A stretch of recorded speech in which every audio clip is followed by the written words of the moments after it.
말은 태어나면 제주도로 보내고 사람은 태어나면 서울로 보내야 한다라고 하는 이런 말이 있습니다. 사람이 무슨 일을 하려고 할 때 큰 무대에서 이렇게 인정을 받아야 한다라고 하는 그런 뜻에서 이런 말이 나왔다라고 믿습니다. 예수님 당시에 예루살렘의 인구는 약 2만에서 3만 명의 인구였다라고 이야기합니다. 그런데 유월절이나 또 오순절, 초막절 이런 명절 때가 되어지면은 그 열방 가운데에 흩어져 있었던 유대인들이 예루살렘으로 전부 이렇게 모입니다. 남자들 중심으로 해서 모이는데 그 인구가 약 200만 명 정도 되는 수가 예루살렘에 모였다고 합니다. 그러니까 이때 예루살렘에 평상시에 한 3만 명 정도 되는 그 도시에 이방 200만 명이 모였으니까 아마 발 디딜 틈 없이 요즘 또 비서철에 또 해수욕장이나 또 물 좋고 산 좋은 데에 사람들이 그냥 와글와글 모여든 것처럼 예루살렘은 그야말로 발 디딜 틈 없이 아마 사람들이 빽빽하게 모여 있었다라고 생각이 되어집니다.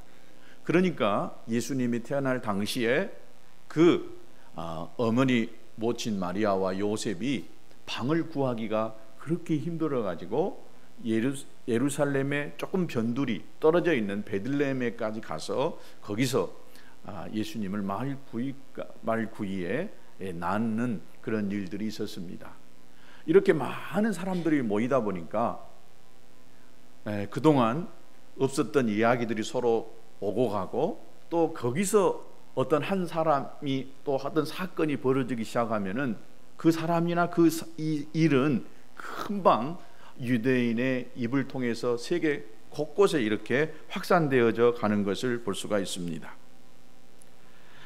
그런데 이때에 오늘 이 본문의 배경에 보면은 유대 명절에 초막절이라고 하는 명절이 있었습니다. 우리로 말하면은 요즘 추수감사절이라고도 볼 수가 있습니다. 이 중요한 명절에 예수님은 어디에 계셨냐면 예루살렘이 멀리 떨어져 있는 북쪽 변방인 갈릴리라고 하는 그 지역에 그 속에서 예수님이 사역하고 계셨습니다. 예수님의 소문이 이제 점점 그 예수님 나사렛이라고 하는 그 지역과 더불어서 갈릴리라고 하는 그 지역에 소문이 이렇게 퍼지기 시작했습니다. 예수 그가 누구이신가? 라고 하는 이런 의문들이 사람들 속에 막 일어나기 시작할 그때에 예수님 그 형제들이 있었는데 이 형제들이 예수님 여기 계시지 말고 예루살렘으로 가십시오. 오늘로 우리로 말하면 서울로 가십시오. 그래서 사람 많은 곳에 가서 거기서 예수님이 능력을 행하시고 말씀을 전한다라고 한다면 예수님 당신은 세계의 가장 최고의 사람으로 인정받을 수 있을 것입니다 라고 이렇게 이야기합니다. 예수님에게는 육신의 형제들이 있었습니다. 예수님을 낳고 나서 그 어머니 마리아와 요셉이 결혼을 했습니다. 그리고 또 아이들을 낳았는데 거기에 이 남동생들이 있었어요. 그 동생들이 있었는데 그 예수님의 동생들이 오늘 2절에 보니까 그 형제들이 예수님께 당신이 행하시는 일을 제자들 또 보게 여기를 떠나 유대로 가시옵소서라고 이렇게 이야기합니다. 예수님이 태어나고 또 예수님이 지금 사역하고 있는 갈릴리 지방은 예루살렘과 상당히 멀리 떨어져 있는 우리로 말하면 이 목포라고 하는 이 지역, 저기 서울에서는 최고 끝에 이 변방에 우리가 지금 살고 있는 것처럼 예수님이 살았던 지역이 나사렛, 예루살렘과 멀리 떨어져 있는 북쪽이었고 변방이었음을 볼 수가 있습니다. 거기서 죽은 사람을 살려내고 병자를 고쳐냈어요. 그러니까 그 지역에서만 소문이 퍼집니다. 요즘같이 이런 놀라운 말씀이 있고 능력을 행한 일이 있었다라고 한다면 SNS나 또 기자들이 여기 와서 취재해가지고 금방 그 소식이 전국으로 확산되어져 가지고 예수님의 이 사역이 소문난 사역이 될 텐데, 이 당시는 그렇게 이 언론이 SNS가 발달이 되어지지 않아서 그냥 그 지역 사람들에게서 보여지는 대로 또 그것이 말로 이렇게 전달되어지는 그 정도였습니다. 예수님은 너무나 기가 막힌 말씀을, 한과 같은 그런 말씀을 전했고, 예수님의 그 사역은 사람들이 능히 흉내낼 수 없는 그런 능력을 나타내는 사역을 했던 것입니다. 이것을 가까이에서 예수님 동생들이 보았어요. 아, 우리 형님, 이 형님이 지금 저기 예루살렘에 가서 이 일을 행하기만 한다면 어마어마한 일들을 이루어낼 텐데 라고 하는 이런 아쉬움을 가지고 예수님께 지금 좀 저기 저 예루살렘에 가서 사역을 하라고 권하고 있었던 것입니다.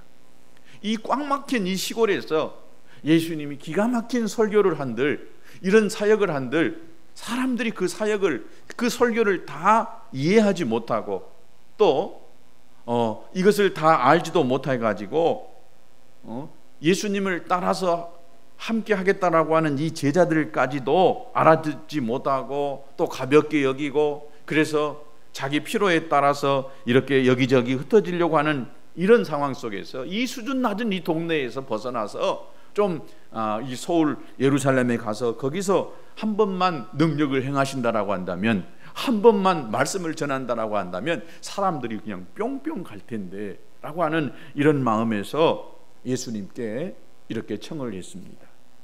그런데 이 당시에 이 사건을 이 요한복음을 기록했던 사도 요한은 어떻게 기록하고 있냐면, 오늘 5절에 보니까 이는 그 형제들까지도 예수를 믿지 아니합니다.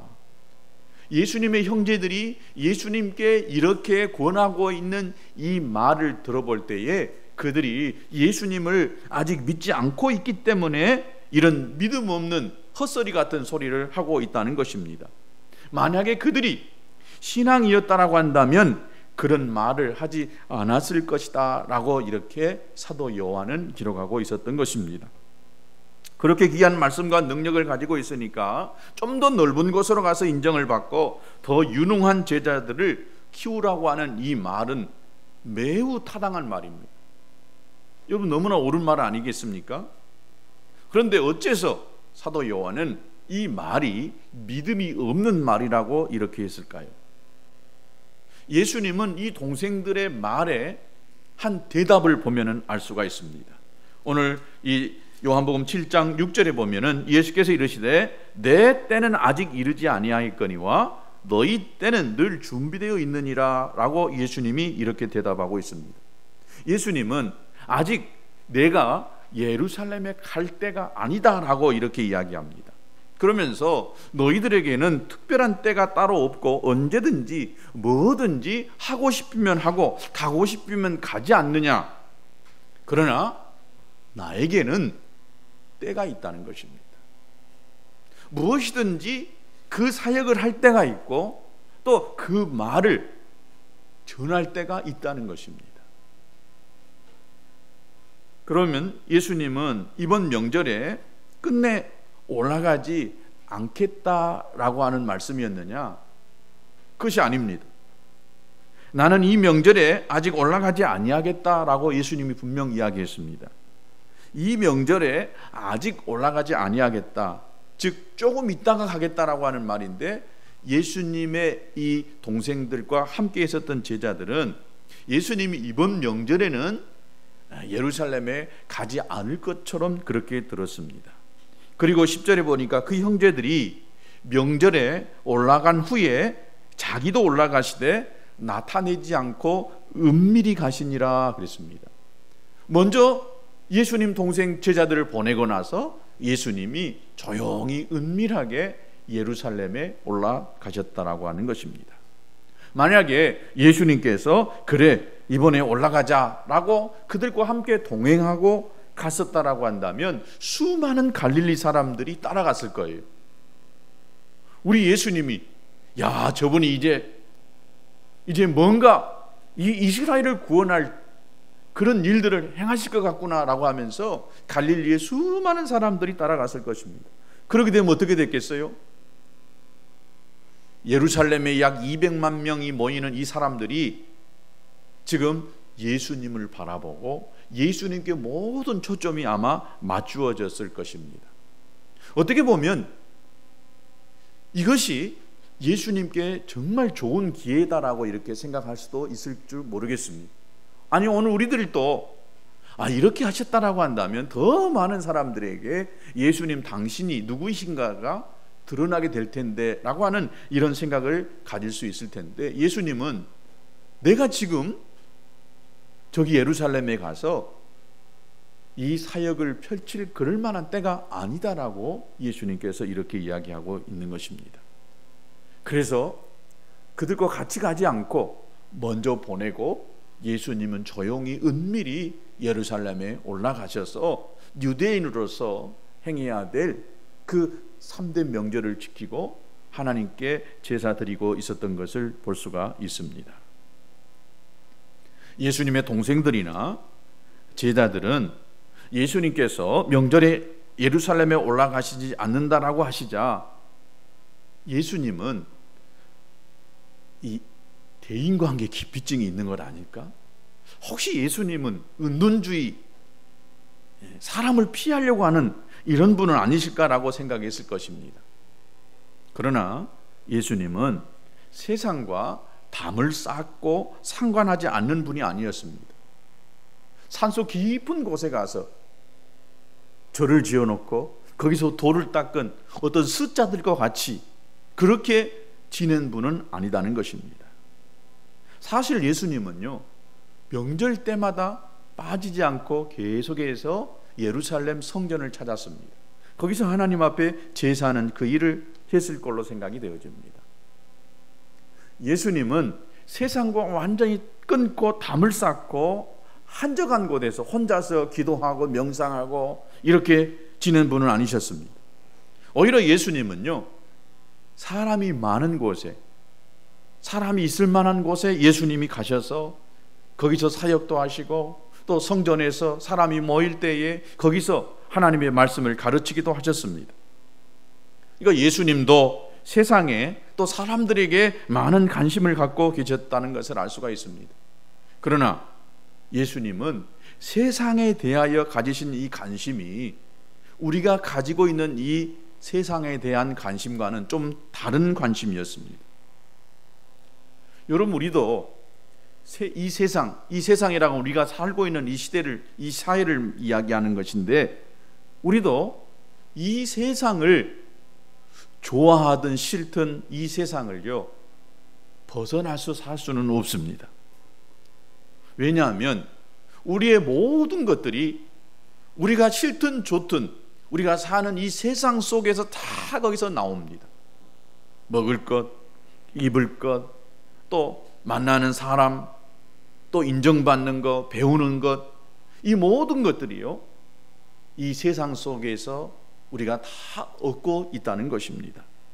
그러니까 물고기가 물을 떠나서 살 수 없듯이 우리가 생명을 가지고 이 땅에서 사는 한은 이 세상에서 떠나서 살 수는 없는 것입니다. 나는 세상이 싫어, 그래서 나는 혼자 살고 싶어. 여러분, 인간은요 사회적 동물입니다. 혼자서는 못 삽니다. 혼자서 자기가 농사지어서 거기서 나온 것 먹고 스스로 혼자 살 수 있을 것 같아도요, 이것도 누군가의 도움을 받아야 되고 어떤 관계 속에서 이 일을 할 수밖에 없다는 것을 우리는 알아야 되는 것입니다. 아무리 세상이 싫어서 혼자 멀리 떨어져 살고 싶어도 인간은 혼자 살 수 있는 존재가 아니고 이 세상 속에서 살아갈 수밖에 없는 존재라고 하는 것입니다. 그러니까 세상이 아무리 썩고 악하다고 할지라도 우리는 이 세상 속에 있어야만 하는 것입니다. 그러니까 어떤 잘못된 이 무리들은, 종교 이 단체들은 세상을 떠나라고 합니다. 그래서 우리끼리 모여서 공동체를 이루고 우리끼리 농사해서 이렇게 살자라고 이렇게 이야기하는데 그건 매우 잘못된 사이비 이단들입니다. 세상이 아무리 악하다고 썩었다 할지라도 우리는 그 세상 속에서 살아야 됩니다. 그리고 그 세상 속에서 우리가 누구인가를 인정받아야 되는 것입니다. 그리고 우리는 내가 있는 그 세상 속에서 내 가정을, 내가 학교 다니는 그 학교를, 내가 다니고 있는 그 직장을 변화시키는 이 일을 해야 되는 것입니다.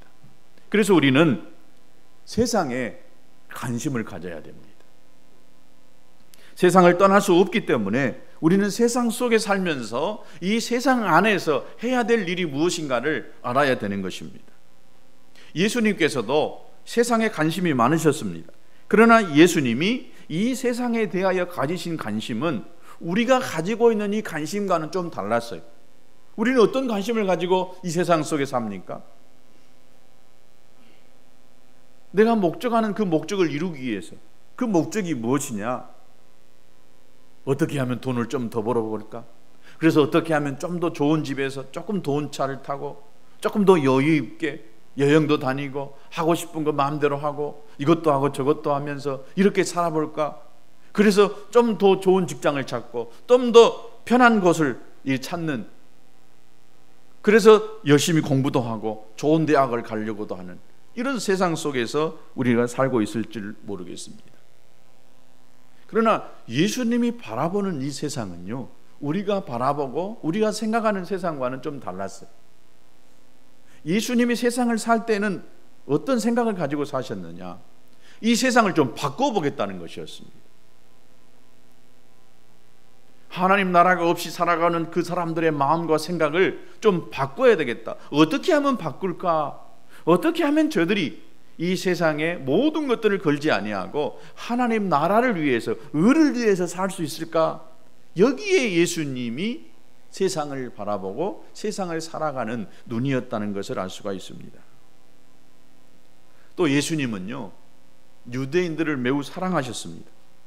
그러나 그들을 사랑하는 이유가 있다라고 한다면, 하나님이 유대인이라고 하는 이스라엘 민족을 택해 가지고 그 민족을 통해서 하나님이 전하고자 하는 그 복음을, 하나님의 사랑을 열방 가운데에 하나님이 어떤 분인가가 그 이스라엘 그 민족을 통해서 드러내고 싶었는데, 바로 그것을 예수님도 알고 그 유대 민족을 사랑하셨습니다.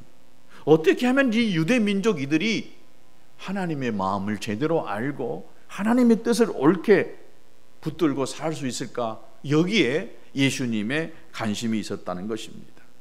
그런데 예수님이 그들을 변화시키려고 이들에게 이 하나님의 마음, 하나님의 비전을 던지기 시작했습니다. 하나님의 뜻이 무엇인가 정확하게 이것을 전하기 시작했습니다. 그럴 때에 이 예수님의 말을 듣는 유대인들, 이스라엘 민족이 어떻게 예수님께 대했습니까? 반기를 들었잖아요. 예수님께 반항하기 시작합니다. 예수님을 인정하기보다도 예수 그가 누구인가? 그는 사이비 이단이다. 그동안 우리가 배웠던 구약의 율법의 가르침과는 전혀 다른 가르침을 전하고 있는 그는 분명 나쁜 놈이다, 사이비다라고 그렇게 매도하기 시작했습니다. 그리고 예수님을 잡아 죽이려고 모의하기 시작했습니다. 예수님은 사람들이 가는 길을 따라가면서 그들에게 인정받고 그들에게 존경받기 위해서 이 땅에 오셔서 그 일을 행하신 것이 아니라, 오히려 어떻게 하면 저들에게 올바른 길을 가르쳐 줄 것인가? 올바른 길이라고 하는 것이 바로 하나님이 무엇을 원하시는가, 하나님이 전하고자 하시는 그것을 정확하게 전하고 싶으셔서 이 사역을 했던 것을 볼 수가 있습니다. 그래서 예수님이 지금 하나님의 나라, 하나님의 의를 세상 속에 전하는 이 일이 결코 만만치 않은 일이었습니다. 아무 때나 아무렇게나 한다고 해서 이 하나님의 나라와 의가 사람들에게 정확하게 보여지고 들려질 수 있느냐? 예수님은 아셨기 때문에요, 그 때를 기다리고 또 정확한 장소에서 정확한 일을 할 때를 기다리고 있었던 것입니다. 아무렇게나 아무 때나 시도할 일이 아니고 가장 먼저 예수님의 이 사역을 정확하게 이해하고 예수님이 원하시는 것을 할 수 있는 제자들을 키워내는 것이 예수님에게는 가장 큰 일이었습니다. 병자를 살려내고 또 어마어마한 기적을 이루어내는 그걸보다 더 중요한 일이 예수님께는요, 예수님을 위해서 이 복음이 다시 오실 그때까지 계속해서 전해질 그때까지 이 복음을 변하지 않고 전할 이 틀을 만들 수 있는, 기초를 만들 수 있는 이 제자들을 키워내는 일이 예수님에게는 너무나 중요한 일이었습니다.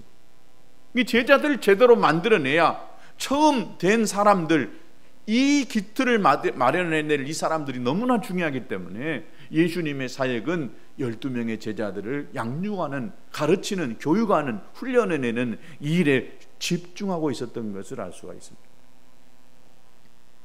어느 단체든지요, 크든 작든지 앞서서 그 조직이나 단체를 섬겨가는 그 사람들이 그 공동체를, 그 조직을 거의 결정해 버립니다.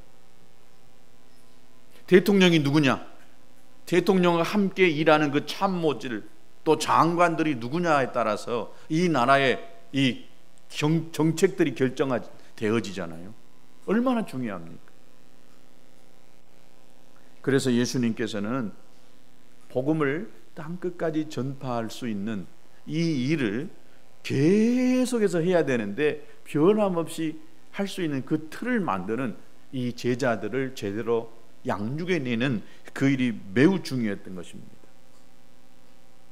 그래서 이번에는, 지금 말하고 있는 이 초막절 이번에는 예수님이 당신의 이 본 모습을 예루살렘에 드러낼 수 없다라고 예수님은 생각했던 것입니다.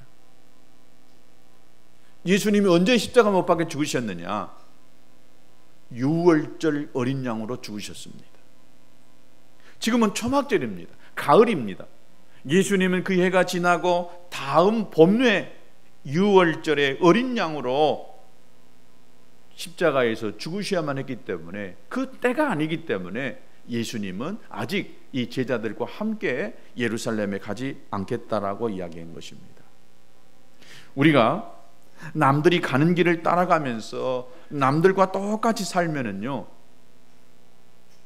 미움받지 않아요. 튀질 않습니다. 그런데 우리가 이 세상 속에 살면서 남들과 같이 이렇게 살면서 저들에게 뭔가 옳은 말을 하기 시작하고 또 하나님의 말씀을 전하기 시작하면은 그때부터 튀기 시작합니다. 그리고 저항을 받기 시작합니다.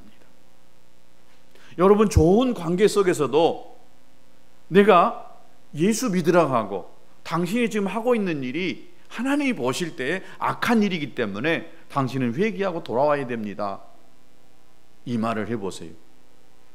좋은 관계가 유지될까요? 유지되질 않습니다. 부부관계나 부모 자식 간의 관계나 또 직장 안에서든지 내가 예수를 전하려고 하면 반드시 여기에 저항이 있게 마련인 것입니다.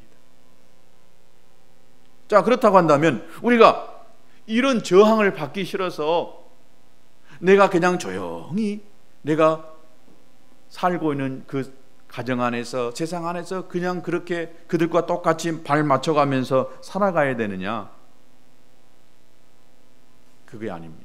오늘 예수님이 하시는 이것을 보면은 예수님께서 두 가지 선택을 할 수밖에 없었습니다. 우리가 똑같은 상황 속에서 그냥 입을 다물고 가만히 계시면서 그냥 병자들만 고쳐내고 또 가난을 물리치면서 예수님을 그렇게 사람들이 미워하지 않을 정도로, 그런 정도로 사역을 해서 그냥 적당하게 이렇게 하면은 좋지 않겠느냐라고 생각하는 이것 한 가지하고, 두 번째는 이 악한 세상, 잘못되어져 가는 이 세상 속에서 예수님이 회개하라, 천국이 가까웠다라고 하면서 외치는 것입니다. 하나님의 나라를 전파하는 것입니다. 그럴 때에 긴장이 고조되어지고 어떤 사태가 발생할지 모릅니다. 그렇다고 해서 그 일을 포기할 수는 없었습니다. 그래서 예수님은 이 일을 위해서 만반의 준비를 하고 계셨던 것입니다. 그때가 언제인가? 그러면 예수님이 정확하게 자기 자신을 드러내야 할 때가 언제인가? 이때는 하나님의 때였습니다. 예수님도 하나님과 함께 계셨지만은 하나님으로부터 보냄을 받아서 이 땅에 오셨습니다. 하나님의 아들이셨기 때문에 하나님의 뜻에 의해서 예수님이 사역도 하시고 또 그 모든 일을 할 수가 있었던 것입니다. 하나님의 때를 기다렸던 것입니다. 하나님의 때는 언제인가? 사람들의 마음을 하나님께로 이끌어 갈 수 있는 것, 이것은 누구도요, 어떤 일을 행한다라고 해도, 기적을 베풀고 사람을 살려내는, 병자를 고쳐내는 이 일을 한다고 해서요, 여러분, 사람들이 그들이 예수님을 하나님이다라고 이렇게 믿느냐? 그렇지 않습니다. 지금까지 예수님이 하신 일들을 보면은 혼인잔치에서 물이 변하여 포도주 되게 했습니다. 병자를 고쳐냈습니다. 오병이어로 가지고 5,000명을 먹였습니다. 이 정도라고 한다면 적어도 예수님 그가 누구이신가가 사람들에게 이렇게 정확하게 심겨졌어야 되는데, 아직도 그것을 바라보고 있는 가장 가까이에 있었던 예수님의 형제들조차도 예수님을 믿지 못했다라고 성경은 이야기합니다.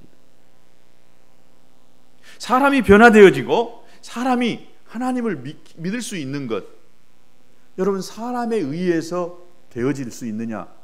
절대 그렇지 않습니다. 하나의 계기가 될 뿐입니다. 기도했더니 질병이 떠나가고 귀신이 떠나가고, 기도했더니 하나님의 역사가 일어나는 것, 여러분, 이것은 하나님께 나아가게 되어지는 통로이요 도구에 불과한 것이지, 그것 자체가 하나님의 자녀로 거듭나게 할 수 있는 일은 아닌 것입니다. 그러면 어떻게 해야 그가 메시아인 것을, 우리가 예수가 나의 구주이신가 알 수가 있게 되어지느냐? 오직 성령에 의해서만 그것이 가능하게 된 줄로 믿습니다. 성령이 아니어서는 누구도 예수님을 나의 구주로 믿을 수가 없는 것입니다. 인간의 마음 안에는요, 아담이 가졌던 죄악된 마음, 죄성을 가지고 있기 때문에 아무리 좋은 것을 보고도요, 좋은 것으로 이해하려고도 하지 않고 그것을 바라보려고 하지 않습니다. 인간의 마음 안에 좋은 가르침을 받고 감동을 받는다고 해도 그것이 그때뿐입니다. 인간의 마음을 바꿀 수 있는 분은 오직 성령님밖에 없습니다. 특별히 이 믿음에 관한 것은 우리 눈으로 직접 예수님이 십자가에 못 박혀 죽었다는 것을 본 적도 없고, 또 그것이 나와 관련이 있고 예수님이 나 때문에 십자가에서 죽어야만 했던 것을 우리가 믿는다라고 하는 것은, 이것은 어떤 배움으로나 지식으로도 안 됩니다. 오직 성령께서 내게 그것이 믿어지게 하고 깨달아지게 해야만 그것이 믿어지고 깨달아질 수 있게 되는 것입니다. 여러분, 내가 예수 믿은 것, 이것은 성령이 아니고서는 절대 그렇게 할 수가 없다는 것을 여러분 절대적으로 믿을 수 있게 되기를 바랍니다. 그러니까 여러분, 이 세상에 믿는 사람보다도 믿지 않는 사람이 훨씬 더 많다는 것입니다. 그렇게 믿으라고 해도, 믿을 수밖에 없는 상황이 벌어진다고 해도요, 믿는 사람이 그렇게 많지는 않다는 것입니다. 그러니 우리가 예수님을 믿고 오늘 이렇게 하나님 앞에 나와서 예배하고 하나님을 나의 주인으로 인정하며 살 수 있는 것은요, 이건 매우 드문 일이고 귀한 은혜인 줄로 믿습니다. 성령이 아니오고서는 누구도 변화시킬 수 없고 그가 예수님을 구주로 믿을 수가 없다는 것입니다. 성령이 우리의 마음 가운데에 부어져야 되고 성령이 역사하여야 그 모든 일들이 이루어질 수가 있다는 것입니다. 그렇기 때문에 성령이 오실 그때를 예수님이 기다렸던 것입니다. 예수님이 십자가에 못 박혀 죽으셨다가 3일 만에 부활하시고, 그리고 예수님이 하늘에 승천하시고 나서 성령이 이 땅에 오셔서, 성령이 오시고 나서 제자들의 마음속에 부인할 수 없는 예수, 떠날 수 없는 이 예수, 이 예수를 붙들고 살 수 있는 그 성령이 이 땅에 오실 그때까지 예수님은 그때를 기다리셨던 것입니다. 예수님 당신이 이 땅에 오셔서 하는 가장 큰 일은 십자가에서 죽으시는 것이었고 하나님의 의해서 살아나는 것이었습니다. 그렇기 때문에 이 일을 하시고 나서 성령이 오셔서 성령을 통하여 이 복음이 열방에까지, 땅 끝에까지 전파되어지는 그것을 원하고 있었던 것입니다. 그렇다고 한다면 이 세상에 살아가고 있는 우리는 이 세상을 어떤 눈으로 바라보고 살아야 하느냐? 우리는 여전히 세상이 필요합니다. 우리는 이 세상에서 우리의 모든 필요한 것들을 채울 수가 있습니다. 학문도, 직장도, 배우자도, 또 자식들도 여기서 키우고, 친구들도 여기서 사귀고, 또 생활에 필요한 모든 것들도 이 세상에서 공급받습니다.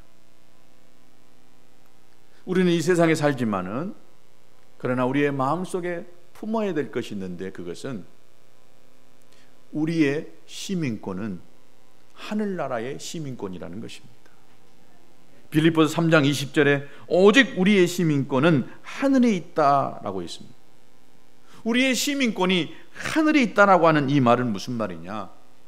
이 세상을 어떤 눈으로 바라보고 살아야 되느냐, 여기에 합한 말이라고 볼 수가 있습니다. 그럼 우리가 이 세상을 어떤 눈으로 바라보고 살아야 되느냐? 우리가 이 세상에 존재하는 이 목적이 무엇인가를 알아야 됩니다. 단순히 세상에서 인정받고 세상의 모든 것을 남들보다 더 가지고 누리기 위한 것이 아니다라고 하는 것을 먼저 우리가 생각해야 되는 것입니다. 사람들은요, 남들보다 더 많이 가지려고 합니다. 자기에게 유익이 되고 좋은 것이라고 한다면 그것이 죄라고 하든 상관없이 무조건 내 행복만을 위한 것이라고 한다면 다 취하려고 하는 것이 이 세상입니다. 얼마나 이 세상의 사람들이요, 자기 위주로 살고 있습니다. 개인주의, 이기주의적인 이 생각 속에 살고 있습니다. 나는 조금 더 손해 안 봐야 됩니다. 나에게 유익되고 이익된 거라고 한다면 얼마든지 우리는 그 일을 할 수 있다라고 하는 이 세상 가치관 속에 우리가 살고 있다는 것입니다. 그러나 여러분, 그럼에도 불구하고 우리가 이 세상 속에 존재하는 이 목적이 있다라고 한다면 하나님이 준비하신 더 아름답고 복된 삶을 위하여 지금의 잘못된 삶을 버리고 그들에게 권면하기 위함인 것입니다. 조금 불편함이 있고 조금 저항이 있다 할지라도 그들에게 진정한 행복, 진정한 복된 삶이 무엇인가라고 하는 것을 제대로 가르치기 위해서 우리가 이 세상에 살아가고 있는 주요한 목적이라고 하는 것입니다.